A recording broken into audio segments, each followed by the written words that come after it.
श्री स्वामी समर्थ, सद्गुरु स्वामी समर्थ. नमस्कार. तुम्हा सर्वांचे आपल्या आम्ही स्वामींचे दास या स्वामीमय चॅनलमध्ये मनापासून स्वागत आहे. स्वामींच्या कृपेने नेहमीच तुमच्या आयुष्यात सुख, समाधान आणि आनंद असावा इतकीच मी आपल्या स्वामींच्या चरणी प्रार्थना करते आणि आपल्या आजच्या या नवीन आणि सुंदर व्हिडिओला पुन्हा एकदा नव्याने सुरुवात करते. भक्तांनो, मी नेहमीच तुम्हाला आपल्या या स्वामीमय चॅनलमध्ये श्री स्वामी समर्थ महाराजांच्या अद्भुत लीलांचे असंख्य दिव्य अनुभव आपल्या या चॅनलवरती सांगत असते.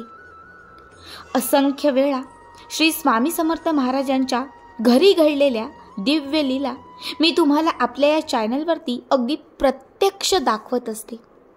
मात्र आज या व्हिडिओमध्ये मी सर्वच स्वामी भक्तांना असा हा अनुभव सांगणार आहे जो ऐकून तुमच्याही नशिबाचे फासे बदलल्याशिवाय राहणार नाहीत.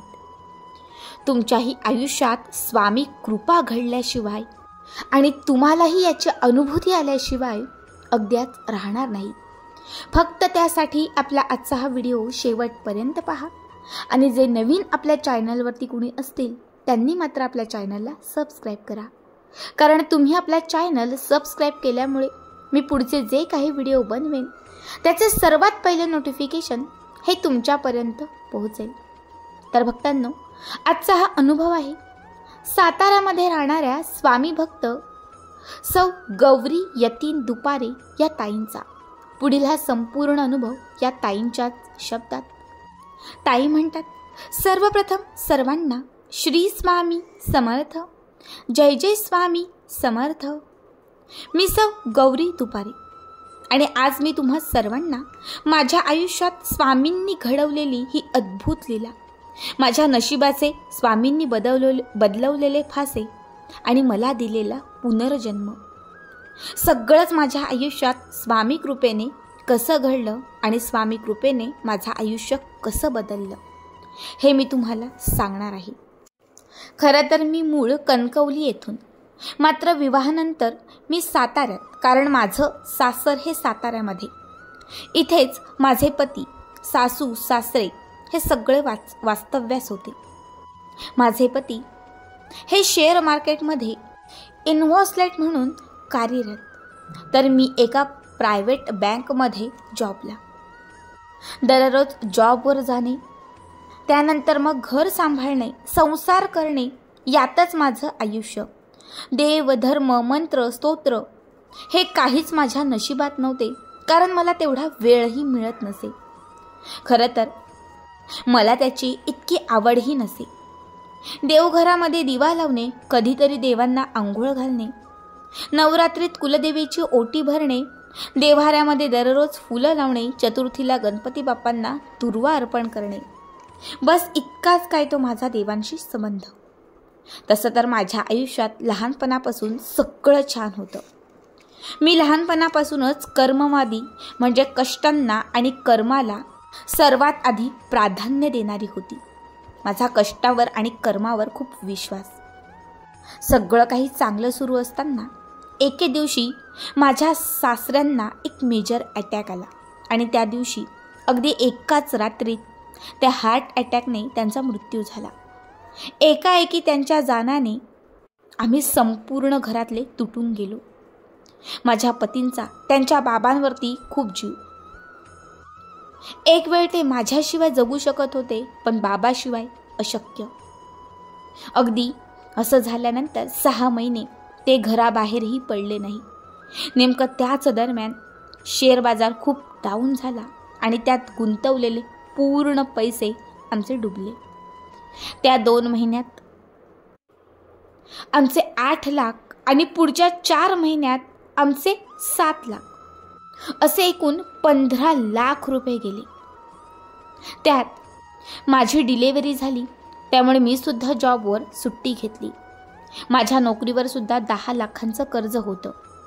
आता इतके पैसे आपण कसे फेडायचे, डुबलेले पैसे आपण कसे उभे करायचे, हे आमच्यासमोर सर्वात मोठं संकट होतं. हातात असणारं सर्व काही आम्ही गमावलं होतं. सर्व पैसा निघून गेला. आता काय करावे आम्हाला कळेना.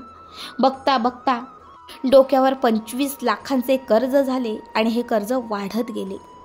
काही लोकांकडून आम्ही पैसे घेतले. आता ते पैसे मागण्यासाठी लोक आमच्या दारात येऊ लागले. याच दरम्यान माझ्या पतीने खूप ट्रेस घेतला. ते डिप्रेशनमध्ये गेले. आमच्याशी बोलणं सोडलं, अन्नपाणी सोडलं, एकटी राहू लागले. आणि त्याच दरम्यान त्यांनी आम्हाला भनकही न लागू देता स्वतःला संपवले. माझ्या पतीने या कर्जामुळे आत्महत्या केली आणि त्या क्षणी खरं तर माझेच त्यांनी आयुष्य संपवले. लहान बाळ पदरात. आता यापुढे कसं करायचं आणि काय करायचं हा माझ्यासमोर मोठा प्रश्न होता.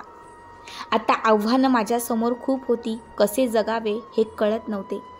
त्याच दरम्यान त्यावेळी माझी लेक ही फक्त 1 वर्षाची होती.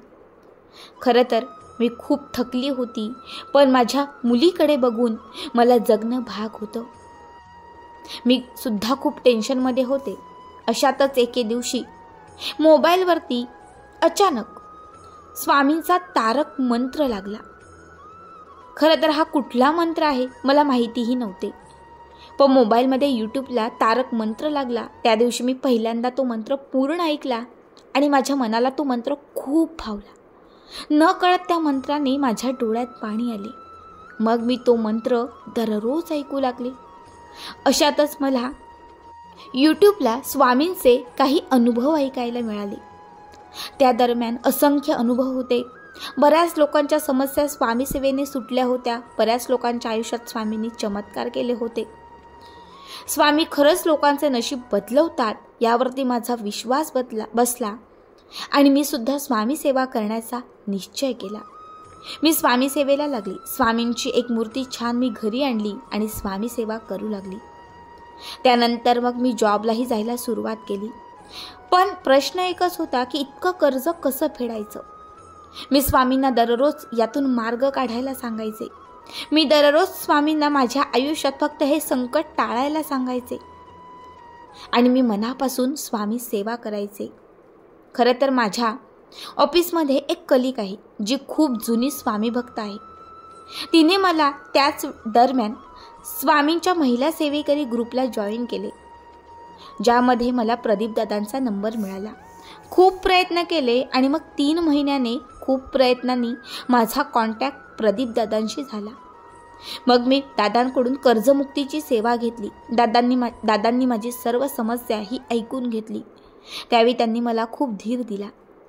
मग मी जशी जमेल तशी ही कर्जमुक्तीची सेवा करायला सुरुवात केली.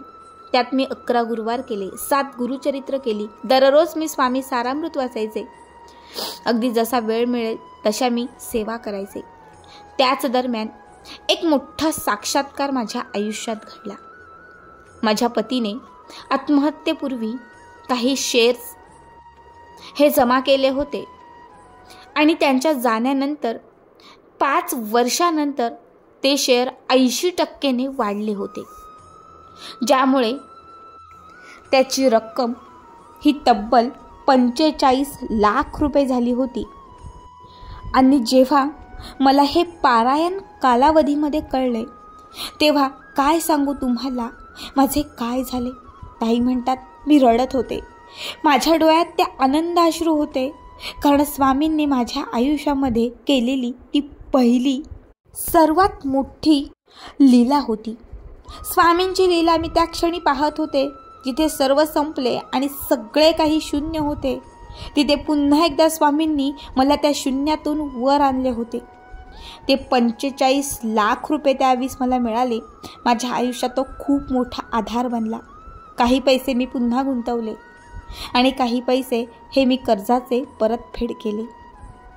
त्यातल्याच काही पैशांनी मी एक नवीन व्यवसायसुद्धा सुरू केला.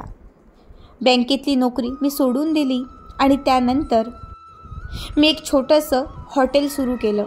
सुरुवातीला मी हे हॉटेल चालवायला घेतलं, पण त्यानंतर ग्राहकांचा प्रतिसाद बघून मी 1 वर्षानंतर थोडी जागा खरेदी करून तिथे स्वतःचं हॉटेल केलं. त्या हॉटेलने माझ्या आयुष्याची भरभराट झाली. खरं तर ते फक्त निमित्त होतं. ही फक्त माझ्या आयुष्यात घडलेली स्वामी कृपा होती. माझ्या हाताला चांगली चव होती. कुणीही माझ्या घरात येणारं जाणारं माझ्या हातातलं काही खाल्लं तर नेहमीच ताई पुन्हा येतो असं म्हणायचं. त्या हातची चव पाहून मला सगळ्यांनीच सांगितलं की तू एक हॉटेल सुरू कर, तू स्वतःचं काहीतरी मेनू कार्ड कर. आणि मग ते माझ्या डोक्यात, माझ्या लक्षात होते आणि त्यांच्या सल्ल्यानुसार ती कल्पना मला सुचली. आणि खरं सांगते तुम्हाला, त्या एका हॉटेलनंतर माझी आमच्या भागामध्ये 7 हॉटेल तयार झाली. आज मी 7 हॉटेलांची मालकीण आहे. आज मी कोट्यवधींचा बिझनेस एकटी सांभाळत आहे. कदाचित तुमचा विश्वास बसणार नाही, पण तुम्हाला खरं सांगते, आज शून्यातून फक्त आणि फक्त मी स्वामींमुळे ही करोडपती झाली आहे. जिथे काहीच नव्हतं तिथे स्वामी होते. जिथे सर्व संपलं होतं तिथे स्वामी कृपा होती. आणि या स्वामींच्या कृपेने माझ्या आयुष्याचे पूर्ण फासे बदलले. मी वर्षातून 3 वेळा अक्कलकोटला जाते. एक गुरुपौर्णिमेला, त्यानंतर श्री स्वामी समर्थ महाराजांच्या जन्मदिनी आणि एक श्री स्वामी समर्थ महाराजांच्या पुण्यतिथीनिमित्त. जेव्हाही अक्कलकोटमध्ये जाते तर त्यावेळी तिथला अन्नदानाचा जो काही पुण्याचा वाटा आहे तो मी स्वतः मागून घेते.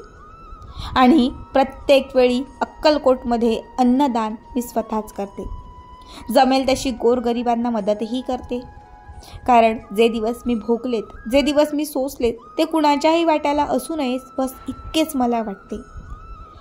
श्री स्वामी समर्थ. जय जय स्वामी समर्थ. भक्तांनो, खरंच अक्षरशः या ताईंचा हा अनुभव ऐकत असताना एका क्षणाला माझ्याही अंगावर शहारे येत होते. स्वामी कधी कुठल्या भक्ताचे कसे नशीब बदलवतील हे खरं तर सांगता येत नाही. मात्र जेव्हा ते भक्तांवरती कृपा करतात तेव्हा नशिबाचे फासे हे नक्कीच बदलवतात. हे आज या अनुभवातून प्रत्येकाला पाहायला मिळाले असेल. आजचा हा अनुभव तुम्हाला कसा वाटला कमेंट करा आणि असेच पुढचे अनुभव पाहण्यासाठी आपल्या चॅनलला सबस्क्राईब करा. श्री स्वामी समर्थ.